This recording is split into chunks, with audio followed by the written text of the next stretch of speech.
Okay, did you find some? Find some rhymes, thinking about how to apply it. So those, at the end of our poetry unit it happens like right after fall break.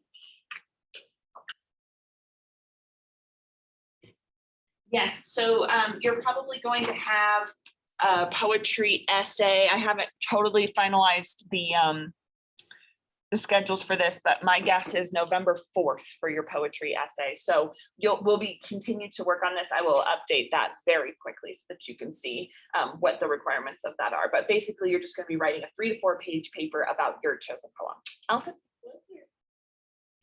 If there's no rhyme, then that's not something that you would discuss in there at all. Sometimes you could find some internal rhyme in there if you're looking really carefully, but if it doesn't seem to be something that's important to your poem, you get to have complete like freedom of what you talk about for your poem. Okay, so let's talk about The Road Not Taken, the most famous American poem, maybe. Open up your books to that Robert Frost poem you talked about for last night.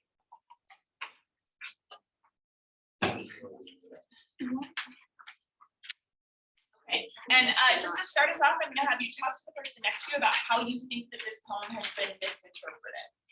So sharing what you basically wrote in your prompt for this.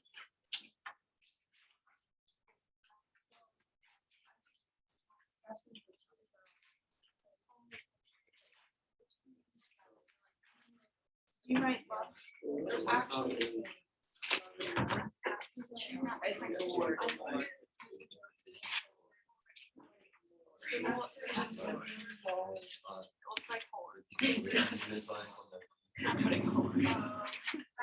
Oh, you have the definition.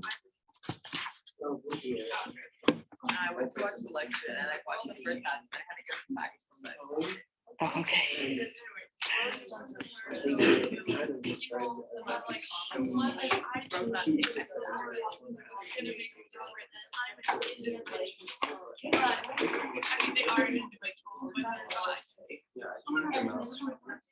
And so I think it's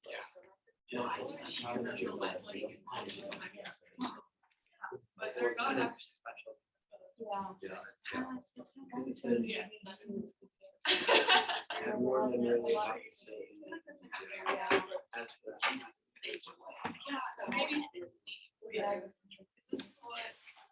Is he American or not? Yeah, Robert Frost is American. Not really as. Does it? Yeah, because we're all like American individuals. We are Yes. special. We Yes. can do what hasn't been done before. Right. But actually, It's gonna be, it's done before kind of thing. It's Yeah. everything has been. Yeah. actually, we're not special. But All right, like, yeah, let's talk about this. So I was reading about like instances where you maybe have seen this poem before. I never know where to sit in this class. You guys all sat very close together, which is nice because you have probably because I work in partners so much, but then I lose you. Okay, there we go. So the context that I saw that were familiar to me, it looked like a lot of like young adult novels will use this as like inspiration for talking about the sort of the choices that their main characters make to like, you know, being brave in those choices. I saw people that had to memorize it at school or like learned it in 2 different grades. At least when you were talking about it though, it seemed like you were taught kind of like a correct or more correct interpretation of it. Like you were young, I but barely remember. okay. But it seems like when I have encountered this, like this is the poem that boomers memorized. Like I feel like it's a very important poem to that generation, and so I heard it most often in church. I don't know if you've heard people say this poem in church. Have you? If you have gone to church before? No. Okay, so maybe that time has passed, but it was like, I don't know, you know, that first Sunday of the month, maybe every first Sunday of the month, someone got up and repeated this poem.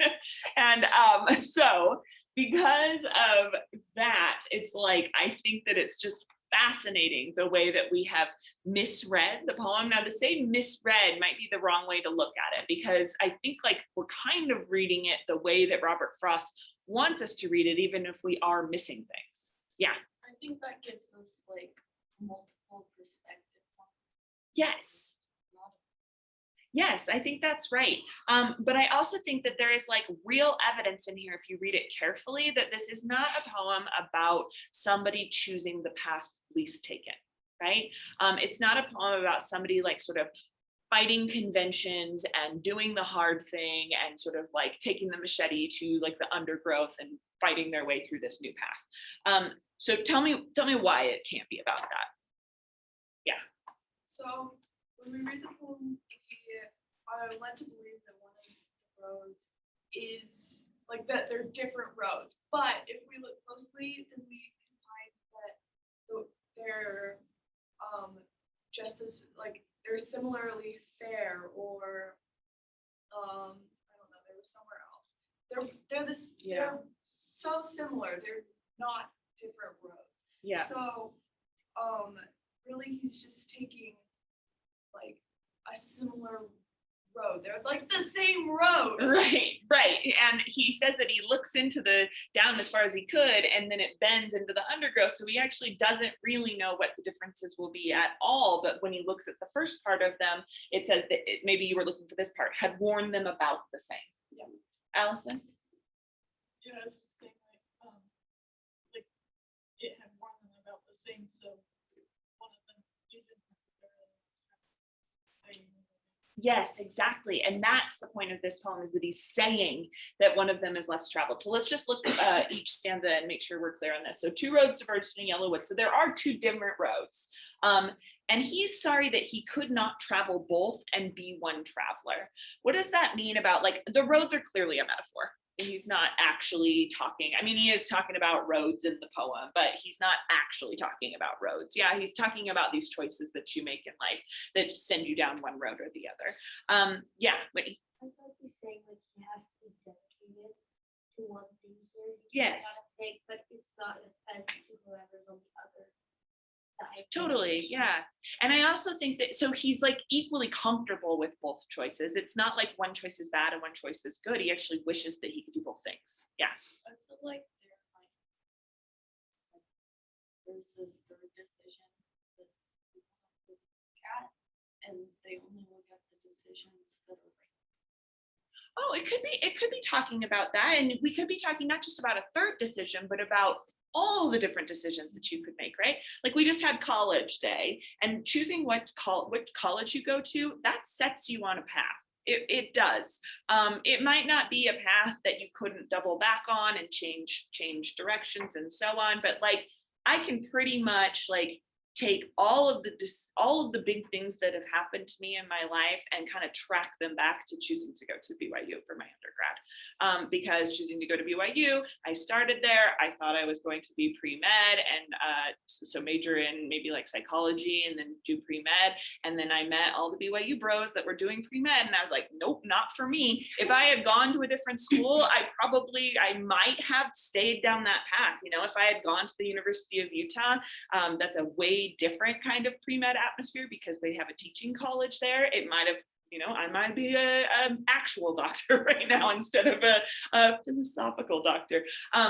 And the fact that I was at BYU then, I was like meeting the people that I met that I like got along with. They were people that were in the film department, which is like the one department at BYU with the most weirdos, you know? So I became a film major, and I think that was a huge part then of like, I, you know, applied to San Francisco State University because they had a good film program, and that's where I met my husband. So then it's like who I married, you know? So it kind of sent me down this path. If I were pre-med, I wouldn't be married to my husband. Like maybe it would be a totally different, I know it would be a totally different life, right? So here he is thinking like, it doesn't mean that like going to the U or going to BYU was like one of those choices was a bad choice for me or a bad choice for anyone. But he looks at them both and he's like, I wish I could travel down both, like just to kind of see what happens. Like, I wish I could be one traveler, like myself, and have my identity, but be able to travel both, because that would be super interesting. And I want to see how that goes, right? But alas, he's sorry. He can't do that. He has to make one choice or the other. And because of that, it's going to send him down a path, right? And he can kind of look in the distance and see what the path is going to hold in store for him, but just like a short ways before it turns. And then from there, no more. So I could, look at BYU and I saw the dorms and I said, these are much nicer than the University of Utah. That was the big decision for BYU, was the dorms were nicer and my parents were going to pay for BYU. So I was like, all right, that's my decision then, right? But I could have never seen the sort of turns that it would make. So then it says, I looked down that, I saw where it bent in the undergrowth, and so I just took the other one, just as fair. It was, just as sort of, just as viable a choice. And having perhaps the better claim because it was grassy and wanted wear. When he says that, having perhaps the better claim, I think that's part of where our misinterpretation comes from. It's got this better claim. So it means that he's like, oh, so like maybe it's, this is a nicer path, right? But how do we justify that with the 2 times that he says it's just as fair and about the same? The perhaps feels really unsure, right? So when you're thinking of a better claim, it's like, obviously it had a better claim because that's the one you chose. And so he's thinking about it and he's sort of like, this is in the past tense and he's thinking, okay, yeah, so I chose the one that perhaps had the better claim and that's why I did it. But as for the passing there, it had worn them both about the same. So, equal roads. One is not, more unique than the other. And it says, and both that morning equally lay, in leaves no step had trodden black. Oh, I kept the first for another day, yet knowing how way leads on to way, I doubted if I should ever come back. So there's 2 kind of conflicting ideas in that stanza. What are the 2 conflicting ideas that he has? He says, I kept the first for another day, and I doubted if I should ever come back. So what does that mean for how he's making this choice? Yeah, Isaac. He's like, you know what? I could come back to it if I really needed to, but like, I doubt that I'll ever do because I'm like, captain. Yeah, for sure. So it's like this way that I think we hold both ideas in our head at once. Like we can't think a choice is irredeemable, or we just would be completely frozen and never to make any choices. Like that would be such an impossible way to live your life. So you have to hold both in your head at once, even though they might be contradictory. One, you're saying like, oh, I'll save that one. I'll do that other road tomorrow, And at the same time, you have to know, I'm not going to come back and take that other road. And you kind of have to hold both of those in order to make effective decisions. And says, I shall be telling this with a sigh. And here's where you get like a real turning point in the poem. I shall be telling this with a sigh. We change, we shift in perspective in the like past, future, present. Like, how does that change? If we're thinking of this persona as like an actual person describing why he made the choices that he made, this last stanza, it moves from the past to where? The present, the future, actually, because he's thinking about how he's going to be telling, right? I shall be telling this. And he says with a sigh. So what does this tell us about like his, the tone right there, his mindset when he's telling something with a sigh? Okay, yeah. So it's not as strong as regret then. Yeah. It's more just like, oh, well, like it happened. I have to sort of accept it. All right, tell me more about this sighing. What does that tell us about like when he shall be telling this? That's what it feels like. Like the sigh is sort of like a contentment, and yet also like it's like a relief too, I think a little bit. And he says somewhere ages and ages hence. So we do get that idea that he's like lived a long, long life. And it says, this is the story that he's going to tell. 2 roads diverged in a wood, and I took the one less traveled by, and that has made all the difference.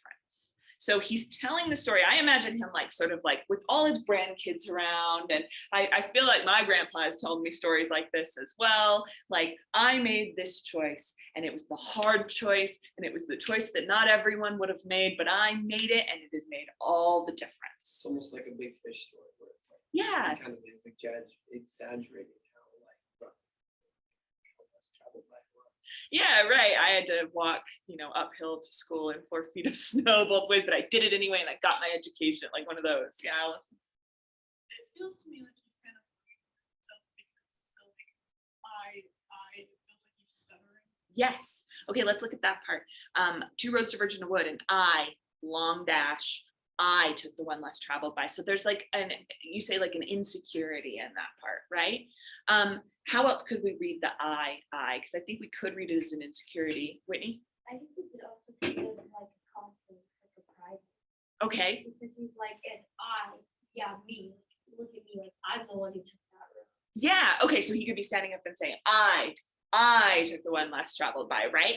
Okay. Now look back at that third stanza where it holds the two ideas at once. I am saving it for another day. I doubt if I should ever come back. I think the I holds those two ideas at once again. So it's like this lack of confidence in the choices you made and the way you declare your confidence in the choices that you make. And you have to be able to hold both of those things in your head at once. Why do old people tell the big fish stories? Like why, let's look at the pride part first. Why are old people talking about how like they have made these big unique choices and it has made all the difference? Yeah. I feel like maybe they wanna justify, but like make the choices that they made seem like ultimately the better choice. Like they want to die and then have done something great when they die. Yes. So they want to, like, as they're telling people about their life, they want to make sure that their life seems great, even though they might still have doubts about some of the decisions they made. They Mhm. want to like go with this confidence that they did the right thing and that the decisions they made were ultimately best. And I love that verb, like go with, even though I'm not like, if you were to write it, I'd be like, that's an idiot, be literal about it, be more specific, right? But I really like to say like, they want to go with this because it's sort of like they want to take that path. They want to say like, they want to go down that path and say like, this is sort of my legacy. This is the story of my life. This is the thing that I am proud of, even though they might recognize that that other path still exists, you know, the path that's doubtful about the choices they made. Ash? They could also be telling it in a way like, this is what I did, you shouldn't do that. Okay, yeah. And in this case, it's more like, this is what I did and you should do that, I think. Wait, let's see. Does it even have a secure? And that has made all the difference. It is kind of neutral here, right? But it's more like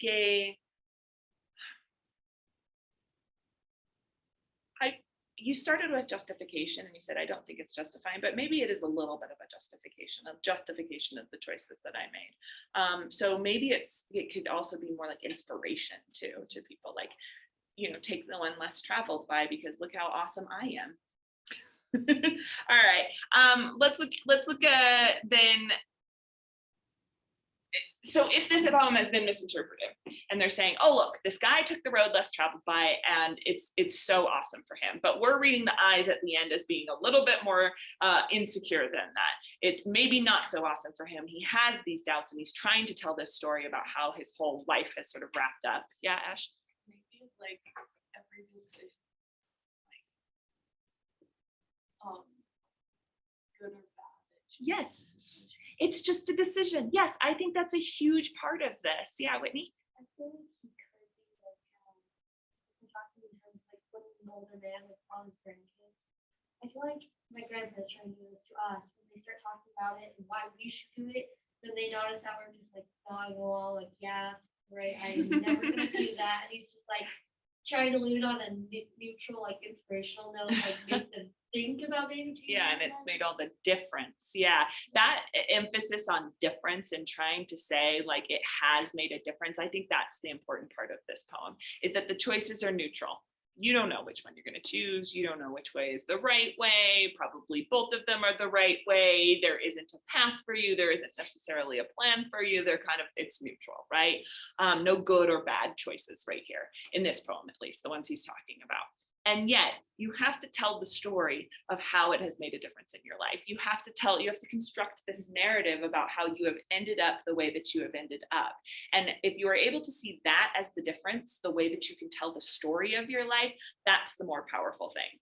So actually, when I hear people misinterpret the poem, I kind of hate the poem because I'm just like, why should we always be fighting against convention? Sometimes convention is the good thing. Sometimes convention is because of conventional wisdom that we've all shared, and it would be awesome to take the path more traveled, right? But that's the misinterpretation here. I think it's such a better message and a more powerful story, which is like, yeah, you're gonna make these choices. You don't know what the outcome is going to be, but when you look back on your life, you're going to be able to find this story that tells the story of your life. And that's going to make all the difference to how you understand your life and see yourself as fulfilled, and also pass on that to other people. Yeah.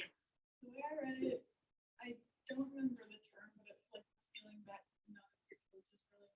Mm-hmm. And I feel like the speaker is either like in denial of that, or is saying like it makes a difference because he created his own meaning. Yes, and I think it's that second one. I think the poem is pretty nihilistic up until that last stanza.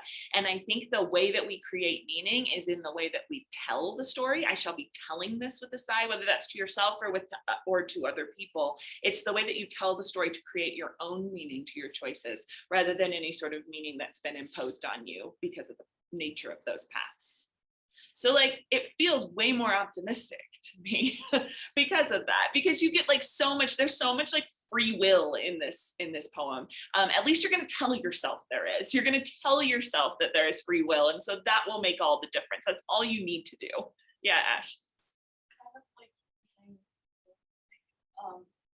it's a lot about like personal opinion. Mm-hmm. If you read it like one path's better than the other, like maybe you're making a decision. And Yeah. you're like, this is better for me, but like you don't see that like both are kind of the same. Yeah, but you want to stick with that convention that it's better for you so that you can believe you make choices that are good for you. And so that's why I think the misinterpretation actually goes along with what Robert Frost is doing in the poem, because here's this persona who's saying the paths were the same, but I'm going to tell everybody that I took the one least traveled and that has made all the difference. And so people who read it this way and they're like, oh, he took the one least traveled and that has made all the difference, are believing the story that the persona is telling them. So it kind of works both ways, even though it's a misinterpretation, it kind of like does what the persona wants you to do with it. Robert Frost is so tricky. If this is the only Robert Frost poem that you've read, and if you got kind of the conventional reading of it, then you're kind of like, oh, what a boring guy. He's like just talking about like nature a lot, and he talks about apples in one poem and snow in another, and it just seems very dry. But his poems always had kind of this tricky way of looking at them. So we're going to look at Mending Wall now, which is the other Robert Frost poem in your books. I think it's the one right before this one.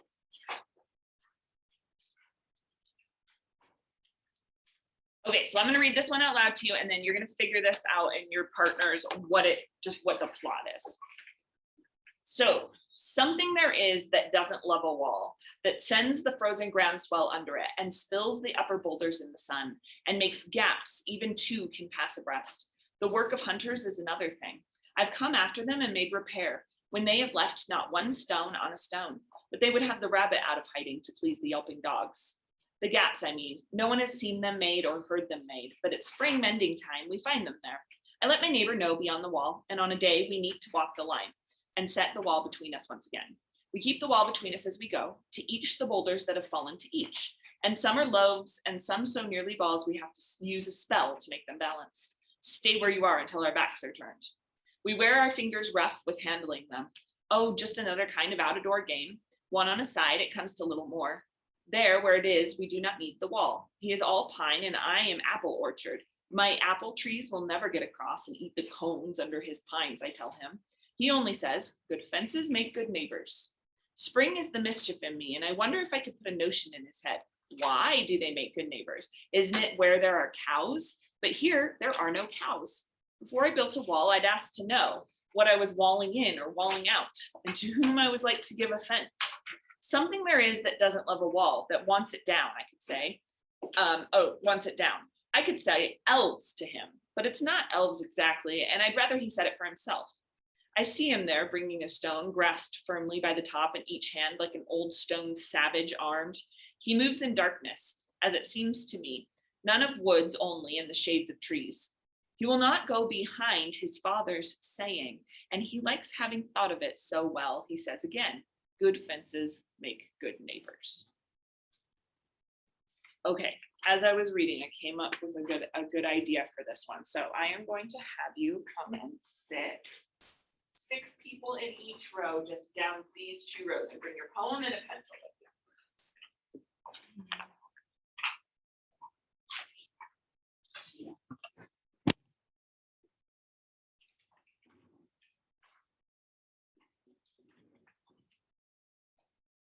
Yes, the rows, so you're right next to each other, and it'll be 6 people in each. Yeah.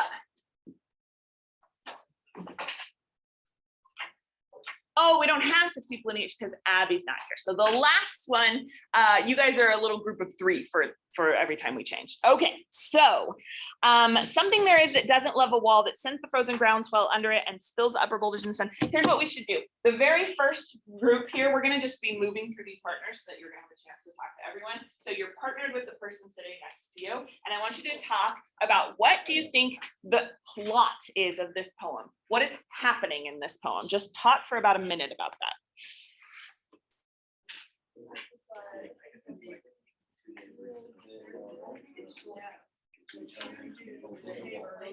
So if you were working at home for this, you're just going to have to answer all of the questions on your own unless you have someone in your life that wants to talk about poetry with you. And then the other one, like the narrator.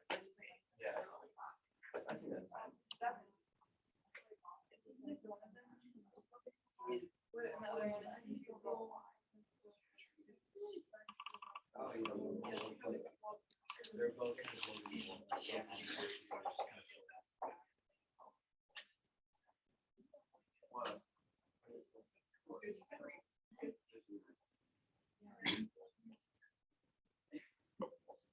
Okay, I want you to write down to the side of the poem what you think the plot is of this poem then. Take 30 seconds to write down what you talked about with your neighbor.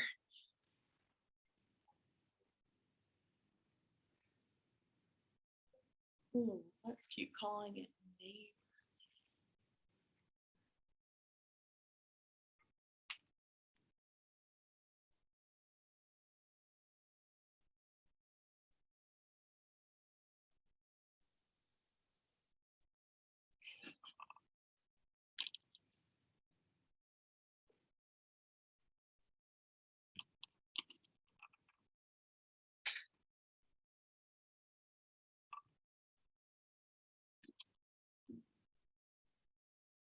All right, and then Allie is going to move to the very back of this row, and everybody else in this row is going to move forward 1. And this row is staying the same. All right, so Allie moving to the very back, everybody else forward 1.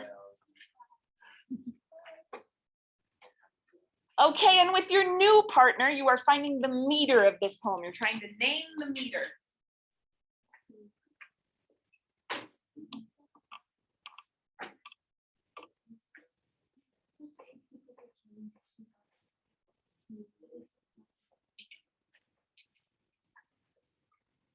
It has a regular meter. There's a couple places where it messes up, but it's regular.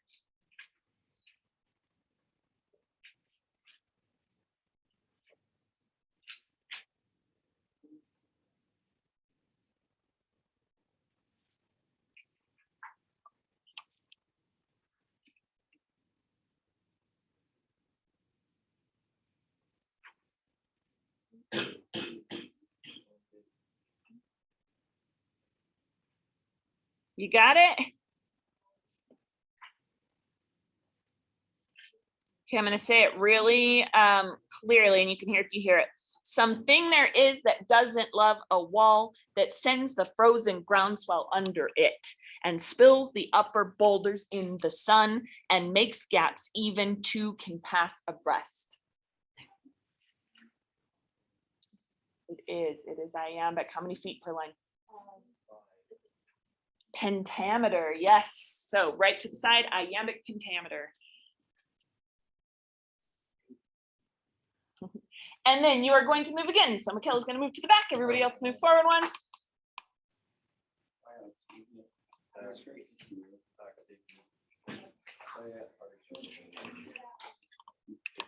All right, for this question, the poem starts with this word something, and it says something there is that doesn't love a wall, and it talks about all the things that seem to not love a wall. So try and figure out what the something is. If you were to replace that with another word or a list of words, what is this thing that doesn't love a wall? Okay, discuss.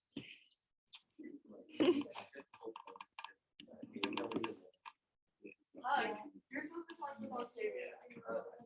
Get out of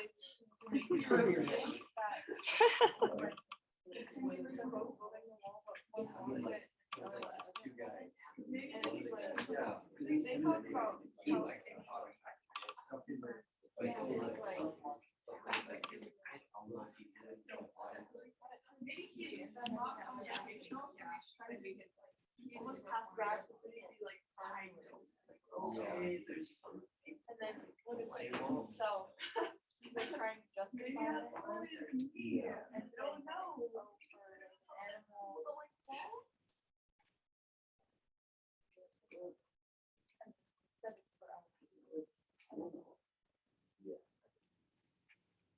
All right. I also want you to just discuss for 30 seconds or so, why do you think he keeps that word vague? Why start with the word something?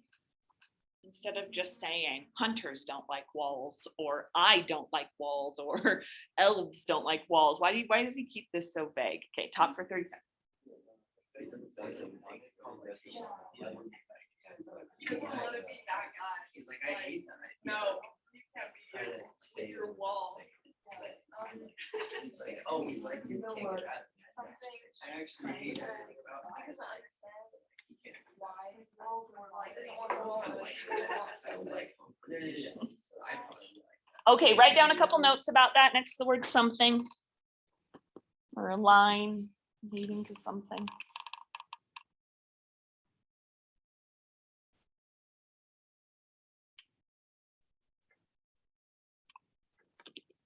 And then move again.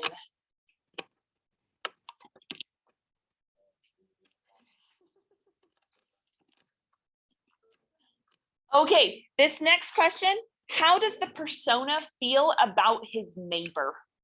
What is their relationship? Discuss. I'm not sure. I think he wants to like his neighbor and he doesn't have a relationship. He really wants about him, but he doesn't like his neighbor's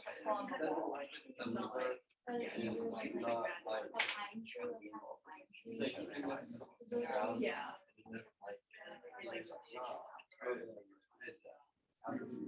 I think he wants to like his neighbor, but can't like his neighbor. All right, write down your thoughts about what he thinks about his neighbor. We're doing this kind of rapid fire.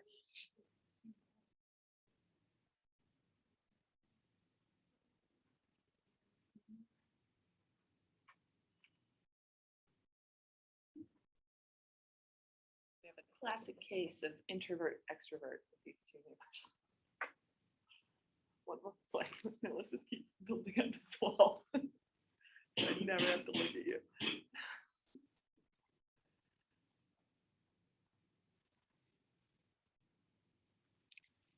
All right, switch.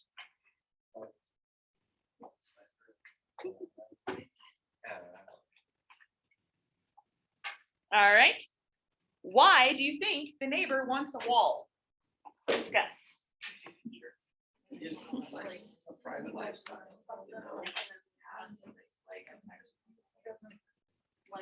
Maybe you have experiences in his past life where there wasn't a stray dog wandering down day once children. Look especially at the very end of the poem and how the neighbor is like talking about his little saying there to find out why he might want a wall.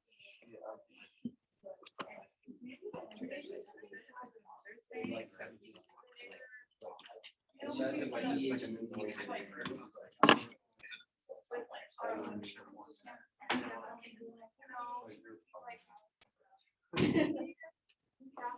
The good sense of making neighbors make like purposely trying to make yourself look good, but like you didn't do anything. doesn't. But like that mask, like each allow him to cover maybe. Okay, I have to rush this, but I want to get to this last part and then we'll return to this poem a little bit next time. So I gave one half of the row here a yellow piece of paper. I want the partners this time, without moving, you guys can stay where you are. I want the partners to draw a wall simultaneously on this paper. So basically you are play acting neighbor and the other guy, neighbor and persona. And so you are both drawing a wall together. I want both pencils or pens on the paper at the same time as you draw the wall. Okay, you're gonna do this for 1 minute to draw your wall. Go ahead. Are we like connecting them together? You gotta decide, Okay. You draw the right wall, draw the left wall. Okay. but you gotta be right. Oh, three-way wall. Go walk, draw on their paper. Does it have to be the same wall or? Yes, same wall. It's gotta be one wall. You're building a wall with your neighbor.